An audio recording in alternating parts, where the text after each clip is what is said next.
మా సోదరుడు BRS party social media convener, అదేవిధంగా తెలంగాణ ఉద్యమంలో క్రియాశీలంగా పనిచేసిన విద్యార్థి నాయకుడు, Telangana state mineral development corporation మాజీ అధ్యక్షుడు సోదరుడు మన్నె క్రిషాంక్ గారిని ఒక ఫ్రివలస్ కేసులో, అంటే ఒక పనికిమాలిన కేసులో చేయని తప్పుకు ఇవాళ అరెస్టు చేసి ఈ రాష్ట్ర ప్రభుత్వం గత వారం రోజులుగా వేధిస్తా ఉంది. తప్పు చేసిన రేవంత్ రెడ్డి ఇవాళ బయట తిరుగుతా ఉన్నాడు. ఫోర్జరీ చేసి ఉస్మానియా చీఫ్ వార్డెన్ యొక్క లెటర్ను ఫోర్జరీ చేసిన క్రిమినల్ ఏమో ఈ రాష్ట్రానికి ముఖ్యమంత్రి, కానీ అసలు నోటీస్ ని బయట పెట్టిన క్రిషాంక్ నేమో ఈరోజు చెంచల్ కూడా జైల్లో పెట్టినారు.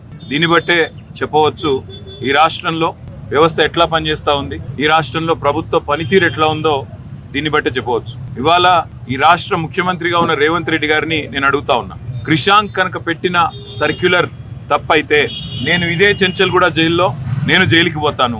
ఒకవేళ నువ్వు పెట్టిన సర్క్యులర్ ఫేక్ అని మేము రుజువు చేస్తే నువ్వు జైల్లో కూర్చుంటావా అని చెప్పి నేను రేవంత్ రెడ్డిని అడుగుతా ఉన్నా. సిగ్గు లేకుండా చేసింది ఒక వెధవ పని, మళ్ళా మీదుగా ఇవాళ మా సోదరుణ్ణి జైల్లో పెట్టి ఈ రకంగా ఇబ్బంది పెట్టడం, ఈ రకంగా కావాలని ప్రభుత్వంలో ఉన్నానని చెప్పి అధికార మదంతో అధికార యంత్రాంగాన్ని అడ్డం పెట్టుకునేదైతే చిల్లర రాజకీయం చేస్తున్నాడు రేవంత్ రెడ్డి.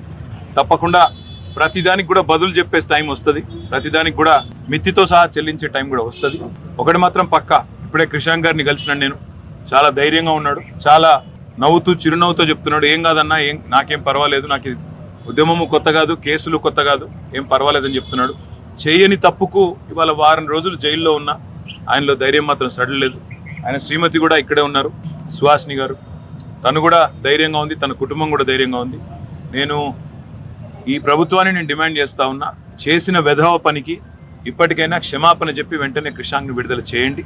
లేదా నిజంగానే రేవంత్ రెడ్డి నీకు దమ్ముంటే నువ్వు ముందుకు రా, ఎక్స్పర్ట్స్ ముందు పెట్టు, నువ్వు పెట్టిన సర్క్యులర్ పెట్టు, క్రిషాంక్ పెట్టిన సర్క్యులర్ పెడదాం, ఏది ఒరిజినల్లో తెలుద్దాం, ఏది డూప్లికేట్, ఏది ఫోర్జరీ తెలుద్దాం. ఆ తర్వాత ఎవరు చెంచల్గూడలో కూర్చోవాలో కూడా తెలుద్దామని చెప్పి కూడా నేను రాష్ట్ర ముఖ్యమంత్రిని, ఈ రాష్ట్ర ప్రభుత్వాన్ని డిమాండ్ చేస్తా ఉన్నా. ఇకనైనా బుద్ధి తెచ్చుకొని, ఇకనైనా సిగ్గు తెచ్చుకొని, చేసిన తప్పును సరిదిద్దుకుని మరి వెంటనే క్రిషాంక్ విడుదల చేయాలని చెప్పి కూడా నేను డిమాండ్ చేస్తాను.